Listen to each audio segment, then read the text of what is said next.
waxaan nahay wahdiga dugsiyada waxaan nahay wanada macalinka waxaan nahay wahdiga dugsiyada waxaan nahay wanada macalinka waagii baryaba awbax laga waraabsho waagii baryaba awbax laga waraabsho waxaan ku warwaraynaa wadankiina wax u barta oo xambaaro waajibkiisa wahsan mayno waaban mayno warwareegi mayno weecan mayno. بسم الله الرحمن الرحيم. السلام عليكم ورحمة الله وبركاته. way kusoo dhawow waa casharadeennan online-ka ah ee aynu kusoo gudbinayno youtube-ka. maanta waxaan ka bilaabaynaa fasalada 5aad maadada sayniska, gaar ahaan cutubka 11aad oo ka warramaya astaamaha maatarka. intaynaan cutubka 11aad u gudbin waxaynu isla eegaynaa ama aan ku xasuusinayaa cutubkii 10aad ee buugga fasalka 5aad ee sayniska. waxaad ku soo qaadatay danabka iyo birlabta.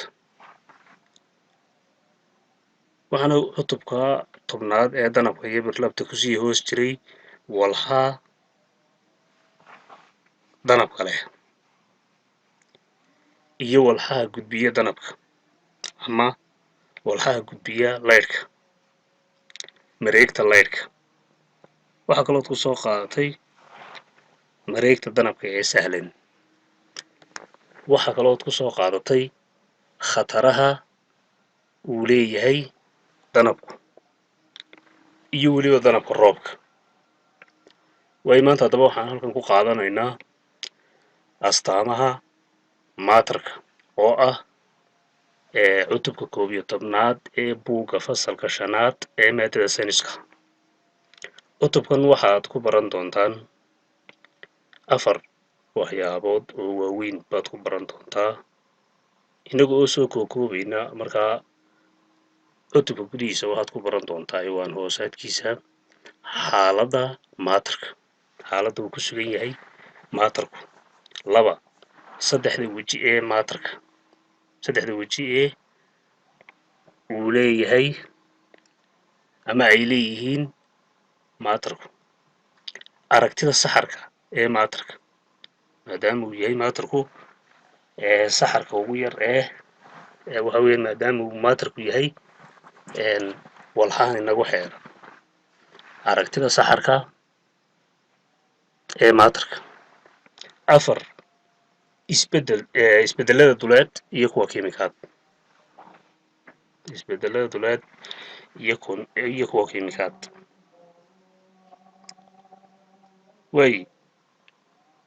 waxaynu bilaabaynaa marka. maatarku waa wixii cuf leh, culays leh, meel madhan buuxiya, meel madhan buuxiya ee mugna leh. maatarku waa wixii cuf leh, culays leh, mug leh, sidoo kalena meel madhan buuxiya ayaa la odhanayaa waa maatar. hadduu shaygu leeyahay cuf, hadduu leeyahay oo uu culays leeyahay oo uu mug leeyahay sidoo kalena meel madhan buuxiyo, waxa uu ku sifoobayaa sifaha maatarka, waxaana la odhanayaa shaygaasi waa maatar. maatarka waxaa ka mid ah dhammaan waxyaabaha ku xeeran. maatarka waxaa ka mid ah dhammaan waxyaabaha inagu xeeran oo dhan, noolo iyo ma noolo labadaba ha ahaadaan. maatarka waxaa ka mid ah dhammaan waxyaabaha inagu xeeran noole iyo noole iyo ma noole labada midkay doonaan ha ahaadaane maatarku waxa uu leeyahay 3 weji oo kala ah maatarku waxa uu leeyahay 3 weji oo kala ah adke hoor iyo neef adke hoor iyo neef okay haddaynu kasii soconno waxa weeyaan haddaynu kasii soconno 3 weji ee maatarka 3 weji ee maatarku markaa waxay noqonayaan adka baynu nidhi hoor baynu nidhi iyo neef way adkayaasha haddaba adkayaasha tusaalayaasha adkayaasha waxaa ka mid ah dhagaxaanta buugaagta looxa iyo biraha intaasaynu tusaale usoo qaadanaa iyo qaar kaloo badan oo waxa weeyaan way fara badan yihiin laakiin intani waa inta tusaalaha aynu usoo qaadanay okay ka gudub hoorkii isagana maxaa tusaale u ah tusaalayaashii hoorku isagana maxay noqonayaan tusaalayaashii hoorku iyaguna waxay noqonayaan tusaalayaasha hoorarka waxaa ka mid ah waa biyaha ka mid ah caanaha ka mid ah khadkaa ka mid ah saliiddaa ka mid ah waxa weeye subagaa ka mid ah iyo qaar kale iyo waxyaabo badan oo kale intani waa inta tusaalaha aynu usoo qaadanayno way wejiga saddexaad ee uu maatarku leeyahay waa neefta waa neefaha wejiga saddexaad ee uu maatarku leeyahay waa neefaha waa neefaha tusaalayaasha neefaha waxaa ka mid ah uumiga naqaska oksijiinta carbon laba oxideka iyo qaar kaloo badan iyo kuwa kasii badan way saddexdaasi waxay tusaale u yihiin 3 weji ee maatarka 3 weji ee maatarka lagu aqoonsanayey oo ah adke hoor iyo neef haddii lagu weydiiyo 3 weji ee maatarku waa adke hoor iyo neef okay waxaynu u gudbaynaa aragtida saxarka ee maatarka saddexdan aynu soo sheegnay weji waxay leeyihiin aragti lagu cabiro ayay leeyihiin aragtidaa bal haddabaan isla eegno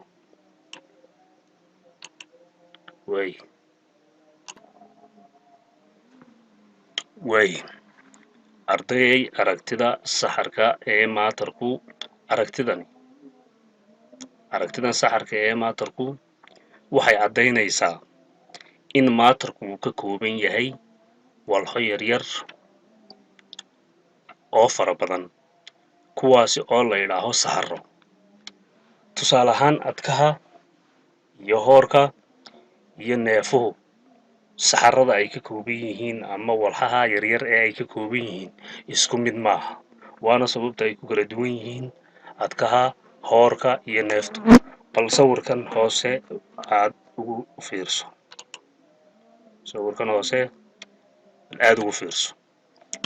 way ka ugu horeeya waxa weeyaan sawirka la yidhaa wuxuu muujinayaa sawirka ugu horeeya wuxuu muujinayaa adke waa sawirka highlighterkan ku saarayaa wuxuu muujinayaa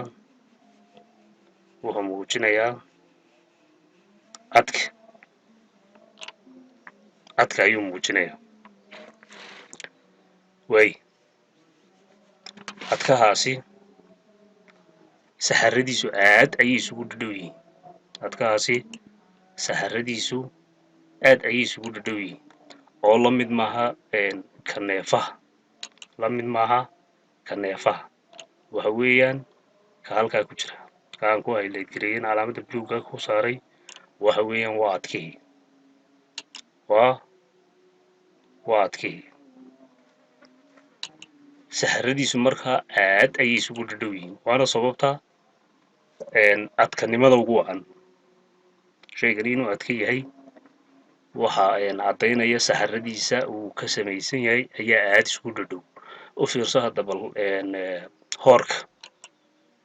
hoorku isaguna waxa weeye intii ay isku jireen saxarada adku way yar kala faalalsan yihiin ama way yar kala durugsan yihiin sidaa daraaddeed waa inuu ka jilicsan yahay adkii hore oo sababta hoornimada ugu wacan weeye atamadii ama saxaradii uu ka koobnaa ayaa waxay yihiin kuwa yar kala fogfog oo intii ay isku jireen kuwa adku inay space ugu kala dhexeeya ama meelo banbanaan ay u kala dhexeeyaan sidaa daraaddeedna waa astaanta lagu yaqaano hoorka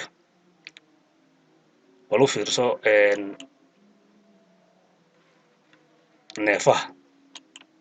neefuhu iyaguna waa kuwan waa sawirkan kale kuu saarayo highlighterka waa sawirkaas aad bay u kala fog yihiin marka loo eego kii hoorka ama adkaha waana sababta neeftu ay uga sii jilicsan tahay ama aanba la taaban karin sida hoorkoo kale ama adkayaashoo kale sidaa daraaddeed adka hoor iyo neef waxay ku kala duwan yihiin saxarada ay ka samaysan yihiin ayaa qaarna way isku dhow yihiin qaarna way kala durugsan yihiin sidaa daraaddeed waxa weeyaan waxaa lagu kala magacaabaa adke hoor iyo neef marka waa inaad kala sheegi karto adkaha iyo hoorka iyo neefta haddii lagu idhaaho kala sheeg waxay ku kala duwan yihiin atamada ay ka kooban yihiin way halkaa waan isla garanaan malaynaya way ka gudub waxaynu u gudbaynaa isbedelada duleed iyo kuwa kiimikaad isbedelada duleed iyo kuwa kiimikaad isbedelka duleed iyo kuwa kiimikaad isbedelada duleed waxa isbedelaa muuqaalkooda sare iyo xajmigooda laakiin gebi ahaan isma beddesho walaxdu isma beddesho muuqaalka guud iyo xajmiga ama baaxadda ay leedahay unba isbedelaya laakiin isma beddelayso muxuu ahaa qaab ahaan iskuma wada beddelayo waaye isbeddel duleed sidiisii hore ayaa lagu soo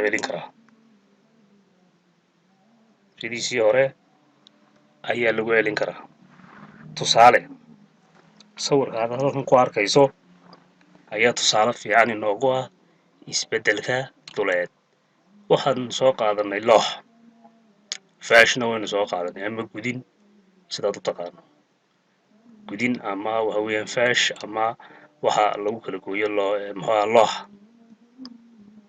waay waxaynu ku dhufanay ninkaas wuxuu samaynayaa looxaas ayuu ku kala gooyey ama qoriga ayuu faash ku kala gooyey loox ahaantiisii kamuu tegin ama qori ahaantiisii laakiin waa la kala jebiyey uun kala jabkaasi markaa loox ahaantiisii kama kacaynayso laakiin haddii aynu dab ku shidno oo waxa weeyaan aynu dab ku shidanno aynu shaah yar ku karsanno waxa weeyaan qorigii dambas buu noqonayaa waxa weeyaan uu ka tegay qaabkiisii oo uu isbeddelay markaa kaa waxaa la odhanayaa isbeddel kiimikaad baa la odhanaya laakiin kan la kala gooyey uun ama xaashi la kala jeexay ama qori la kala gooyey ama loox la kala gooyey oo aan looxnimadiisii ka tegin asalkiisii waxaa la odhanayaa isbeddel duleed way isbeddel kiimikaad bal aynuu gudubno isbeddel kiimikaad. waay isbeddel kiimikaad waxa isbeddela walaxda waxaana soo baxa shay cusub. walaxdii gebi ahaanba way isbeddelaysaa. imika looxan faashka lagu kala gooyey marka faashku in lagu kala gooyey laakiin aan wax kale lagu samaynin wuxuu ahaa isbeddel duleed buu ahaa. laakiin marka la gubo ee dab lagu shido ee uu qiiqo ee uu dambas noqdo dee looxii laguma soo celin karo. suuragal maaha. looxii laguma soo celin karo. markaa isbeddel kiimikaad waxa isbeddela walaxda waxaana soo baxa shay walax cusub baa soo baxaysa. walax cusub ayaa soo baxaysa sidiisii horena laguma soo celin karo. isbeddel kiimikaad waxa isbeddelayaa walaxda oo waxa soo baxaya walax cusub baa soo baxaysa. walax cusub ayaa soo baxaysa. isbeddel kiimikaad sidiisii hore laguma soo celin karayo. oo imika looxan la gubay waxa weeyaan waa looxii imika faashka lagu kala jarayay uun ayuunbaa lasoo qaaday dabunbaa lagu shido oo kaa holcay ad arkayso wuxuu noqonayaa dambas buu isku beddelayaa. markaa isbeddel kiimikaad baa ku dhaca la odhanaya shayga. isbeddelka kiimikaad sidiisii hore laguma soo celin karo oo waxa weeyaan walax cusubba ayaa soo baxaysa. waay aynu ka gudubnaa haddaba waxaynu u gudbaynaa casharkeena intaasuu ku egyahay waynu kusoo gabagabaynaynaa laakiin waxaa inoogu xigaya dhowr midhoo layliya. way su-aasha koowaad layligan waad ka shaqayn doontaa. su-aasha koowaad waa maxay maatarku? waxa uu maatarku yahay baad ka jawaabaysaa. waa maxay maatarku? maatarku wuxuu yahay baad sheegaysaa. su-aasha labaad sharax laba shay oo ay ku kala duwan yihiin adkaha iyo hoorku. laba shay oo ay ku kala duwan yihiin adkaha iyo hoorku ayaad sharaxaysaa. waay su-aasha